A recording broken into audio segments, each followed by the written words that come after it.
నమస్తే. శ్రీమాత్రే నమః. శ్రీ గురుభ్యో నమః. జూలై నెల 10వ తారీఖు గురువారం. ఈ రోజు అత్యంత విశేషమైన రోజు గురు పౌర్ణమి. ప్రతి ఒక్కళ్ళకి గురు పౌర్ణమి శుభాకాంక్షలు. శ్రీ గురుభ్యో నమః. ప్రతి ఒక్కరూ గురువుని స్మరించుకోండి, గురువుకి పూజ చేసుకోండి, గురువుకి గౌరవించడం నేర్చుకోండి. అయితే శ్రీ విశ్వావసు నామ సంవత్సరం ఉత్తరాయణం గ్రీష్మ ఋతువు ఆషాఢమాసం శుక్లపక్షం. ఈరోజు సూర్యోదయ సమయము తెల్లవారుజామున 5:52 సూర్యాస్తమ సమయం సాయంత్రం 6:50 ఈరోజు తిథి పౌర్ణమి రాత్రి 2:04 వరకు. తదుపరి పాడ్యమి తిథి ప్రవేశము. నక్షత్రం పూర్వాషాఢ ఉదయం 6:37 వరకు. ఈరోజు వర్జ్యము మధ్యాహ్నం 2:51 నుంచి సాయంత్రం 4:31 వరకు. రాహుకాల సమయం మధ్యాహ్నం 1:58 నుంచి మధ్యాహ్నం 3:36 వరకు. యమగండ కాలం తెల్లవారుజామున 5:52 నుంచి ఉదయం 7:39 వరకు. అమృత ఘడియలు రాత్రి 12:54 నుంచి రాత్రి 2:35 వరకు. అభిజిత్ ముహూర్తము ఉదయం 11:55 నుంచి మధ్యాహ్నం 12:45 వరకు. ఇది నేటి పంచాంగం. నమస్తే. జూలై నెల 10వ తారీఖు 2025 నాటి మేషాది ద్వాదశ రాశుల వారికి గ్రహస్థితులు ఎలా ఉంటున్నాయి, ఆ గ్రహాలు ఇచ్చే ఫలితాలు ఏమిటి అనే అంశంలో ముందుగా మేషరాశి వారికి గ్రహస్థితి చూసినట్టయితే చంద్రుడు 12వ ఇంట, బుధుడు కర్కాటకంలోనూ సంచారం చేస్తున్నాడు. అయితే ఫలితాలు నిరాశ, ఒత్తిడి, ఆరోగ్యపరమైన ఖర్చులు ఎక్కువగా కనబడుతున్నాయి. ఈ రోజు మీకు మౌనమే శ్రేయస్కరంగా చెప్పబడింది.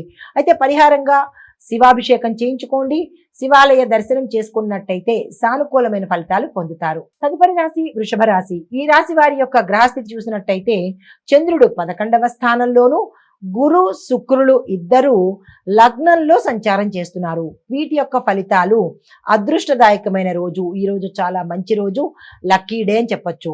ఆదాయం పెరుగుతుంది. దీంతో పాటు మిత్రుల యొక్క సహాయ సహకారాలు సమయానికి అందుబాటులోకి వచ్చేటట్టుగా గోచరిస్తోంది. అయితే మీకు చెప్పదగిన పరిహారము, గురువారము పసుపుతో కనుక గురు పూజ చేసినట్టయితే విశేషమైన ఫలితాలు పొందవచ్చు.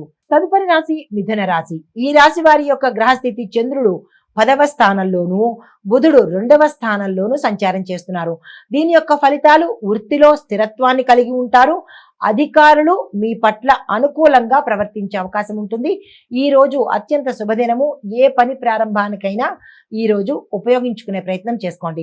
అయితే పరిహారంగా ఆకుపచ్చని వస్త్రాలను దానంగా ఇచ్చుకుంటూ గణపతి ఆలయ దర్శనం చేసి స్వామివారికి పూజ చేసుకున్నట్టయితే విశేషమైన ఫలితాలు పొందుతారు. నమస్తే. తదుపరి రాశి కర్కాటక రాశి. ఈ రాశి వారి యొక్క గ్రహస్థితి చంద్రుడు 9వ స్థానంలోను, మంగళుడు లగ్నంలోను సంచారం చేస్తున్నారు. అయితే ఈ సంచార ఫలితాలు యాత్రల్లో లాభాలు కనబడుతున్నాయి. విద్యార్థులకు విజయాలకి సూచనలు కనిపిస్తున్నాయి. ఇతరత్ర అన్ని రంగాల వాళ్ళకి ఈ రోజు అత్యంత యోగదాయకమైన రోజు. అదే మీకు చెప్పదగిన పరిహారము, సోమవారం నాడు శివాలయంలో కానీ మీ గృహంలో కానీ అభిషేకం చేసుకున్నట్టయితే కనుక విశేషమైన ఫలితాలు పొందే అవకాశం కనబడుతోంది. నమస్తే. హిట్ టీవీ యాప్, ఇందులో short news, live news, entertainment shows, movies, digital magazines తో పాటు మీ జిల్లా వార్తలను కూడా ఫ్రీగా చూడొచ్చు. ఇంకెందుకు ఆలస్యం, వెంటనే హిట్ టీవీ యాప్ ని డౌన్లోడ్ చేసుకుని ఫ్రీగా ఎంటర్టైన్మెంట్ పొందండి. Hit TV app. Hit TV app. Please download hit TV app. Hit TV app ని ఫ్రీగా డౌన్లోడ్ చేసుకుని ఎంజాయ్ చేయండి. మీకు నచ్చిన ఎంటర్టైన్మెంట్ కోసం హిట్ టీవీ యాప్ ని ఫ్రీగా డౌన్లోడ్ చేసుకుని ఎంజాయ్ చేయండి. హిట్ టీవీ యాప్ ని డౌన్లోడ్ చేసుకుని ఆస్వాదించండి, ఆశీర్వదించండి. ఇంతమంది సెలబ్రిటీలు హిట్ టీవీ యాప్ ని డౌన్లోడ్ చేసుకోండి అని చెప్తున్నారంటే ఎంత మంచి యాప్ ఆలోచించండి. అమెరికా అమెరికా అమెరికా అమెరికాలో చదవాలనుకునే వాళ్ళకి విశ్వసనీయమైన పేరు మన శౌర్య కన్సల్టెన్సీ. UK లో 1 year masters. UK లో 1 year masters. 2 years work permit up to 5 years visa. Contact Saurya Consultancy. Contact 89851 89851.